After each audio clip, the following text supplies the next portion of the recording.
Sir नको sir कसं काय इथे दुखतंय इथं दुखतंय इथे इथे कुठून बसाय म्हणजे मांडी घालून बसा इकडे तुमचं काय ड्रिंक वगैरे काही असं काही नाही मांडी घाला इकडे तुमचं बस तर कधीपासून त्रास होतो काय होतं मला सांगा बोलतो कॅच घेताना पडलेलो आहे 2-3 वेळा जोरात तुम्ही म्हणताय काय घेता ना कॅच ओके हां हां त्यामुळे मला जरा शंका वाटते. ओके आणि फक्त मानेला हाताला त्रास होतो का कमरापासून पायाला पण त्रास होतो नाही कमरेला नाही. फक्त मानेपासून हाताला त्रास छाती असं सगळं इकडं पण दुखतं हा इकडं नाही दुखत ना नाही इकडं नाही. छातीत असं गॅस वगैरे झालं की असं करायला लागतं. आता मी काय सांगतो नीट ऐका तुमच्या मानेमध्ये C4-5 C5-6 मध्ये प्रॉब्लेम आणि थोडासा L4-5 L5S मध्ये प्रॉब्लेम पण ज्या ठिकाणी C4-5-6 मध्ये प्रॉब्लेम बराच वाढला गेला त्या ठिकाणी वरती खाली सरकली पण जसे जशी गादी ती सरकते ढीक सरकते तसं ती कार्टिलेज असं बाहेर सरकते तिथून सर्वाइकल नावाची नस जपली जाते ही जी नस असते ही तुमच्या ब्रेनला छातीला पाठीला शोल्डरला या हाताला कनेक्ट म्हणून तुमच्या काही चुका आहे त्याच्याने हा प्रकार वाढतो म्हणजेच काय उशा 2-2 घेतल्या डावे कुशीवर जास्त झोपले हा प्रकार वाढतो तुम्हाला सवय घाण असेल तर उशा 2-2 घेता किंवा मान वाढतो किंवा डाव्या कुशीवर जास्त झोपता दोन्ही तिन्हीपैकी एक सवय असते काय सवय मन जास्त वाटतं. ओके उशा जास्त घेणं किंवा या कुशीवर झोपणं जास्त येतो बरं असं दुमटून येतो.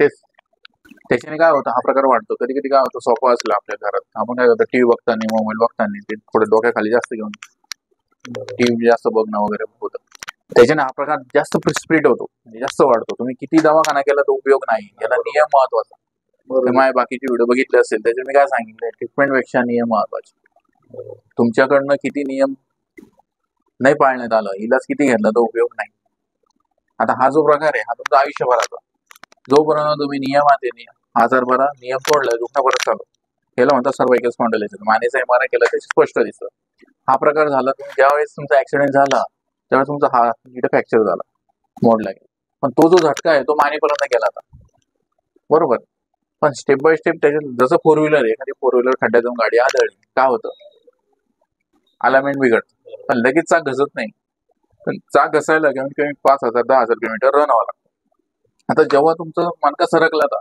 पण गादी नव्हती सरकलेली फाटली नव्हती आता हळूहळू ती चुकीच्या पोझिशन मध्ये मणका कसं चालल्यामुळे तुमची गादी बऱ्या प्रमाणात घसत चालली आता जेव्हा डिस्क पोझिशनला जाईल कार्टिस लेवल येईल तेव्हा क्लिअर पण 1-2 दिवसात होणार नाही 8-10 दिवसाची प्रोसेस याला 3 दिवसांनी फरक पडेल 10 दिवसात ओके पण 1-2 दिवसात शक्य याला 10 दिवसाची प्रोसेस असेल आता याला पथ्य आणि नियम जोपर्यंत मी सांगितलेले नियम आले तुम्ही ओके पथ्य तोडले हा दुखणं परत चालू आता याला नियम काय उशा 2-2 घ्यायचा आणि या खांद्यावर झोपायचा हाताला झटका द्यायचा नाही मानेला झटका द्यायचा आंबट वातळ गॅस होईल ऍसिडिटी होईल या गोष्टी खायच्या नाही थोड्या दिवस दुसरं कमरासाठी नियम 15 ते 20 किलोची वाकून वजन उचलायचं नाही कमराला झटका बसला असं हे करायचं नाही दुसरं फालतू झोपायचं नाही उशा 2-2 घेणं मान बोलणं हे टाळायचं समजलं डाव्या कुशीवर झोपायचं नाही पोटासाठी नियम आंबट वातळ गॅस ऍसिडिटी पित्त या गोष्टी खायच्या नाही चहा वगैरे जास्त प्यायचा नाही समजलं झोप फालतू याचा सर्वाइकल स्पाईनचा MRI केला त्याचे स्पष्ट दिसतं तुम्ही कुठून आले बोलले कराडून आले आणि पत्ता कुठून भेटला दुसरं कोणी सांगितलं नाही हा बस रिलॅक्स एकदम घाबरून आलं बस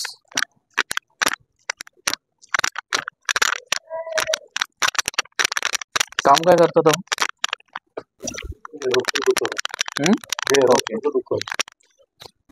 वजन किती तुमचं 100 लय झालं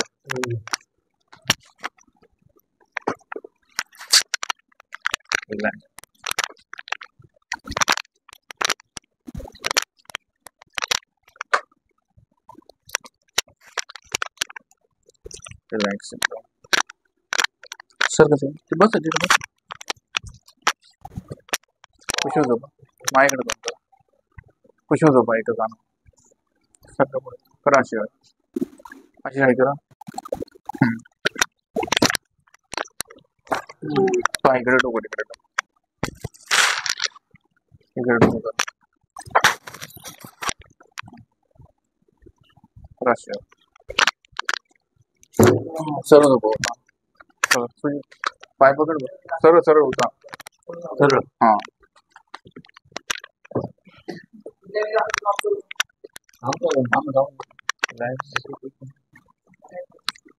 फालतू लोक फालतू मानधनी आत कमवतो.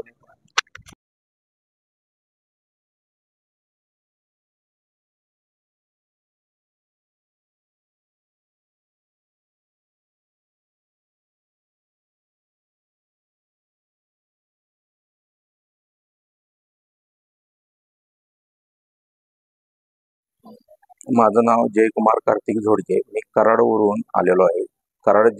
तालुका कराड, जिल्हा सातारा येथून मला यूट्यूबद्वारे माहिती मिळाली.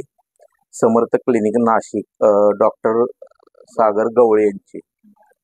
मी त्यांचे व्हिडिओ वगैरे यूट्यूबवरती पाहिल्यानंतर मी निर्णय घेतला त्यांच्या उपचार करण्याचा. तर माझा आजचा पहिलाच दिवस आहे आणि उपचार केल्यानंतर मला लगेच फरक जाणवला. जे काय मला जे काही त्रास होत होता गॅसचा, एक साईड माझी पूर्ण जडजड वाटायची, ती मला खरोखर 100% नाही तर 1000% आराम मिळाला मला. आणि खूप मला बरं वाटलं आणि मस्त वाटतं एकदम. आणि मी त्यांचं खूप मनापासून आभारी आहे. धन्यवाद. किती खर्च वाटतो? आणि सगळ्यात महत्त्वाचं सांगायचं म्हणजे की आजच्या धावपळीच्या युगात 200 रुपये फक्त फी घेतात डॉक्टर. आणि 200 रुपयेमध्ये इतका जबरदस्त इलाज करतात की कोणालाही पटणार नाही. एक वेळ आवश्यक भेट द्या तुम्ही. नाशिकमध्ये सिन्नर फाटा आहे त्यांचा दवाखाना आहे. तिथं येऊन प्रत्यक्षात भेट द्या आणि तुम्ही तुमचा उपचार योग्य पद्धतीनं करा. बाहेर कुठेही पैसे वगैरे घालवू नका. धन्यवाद.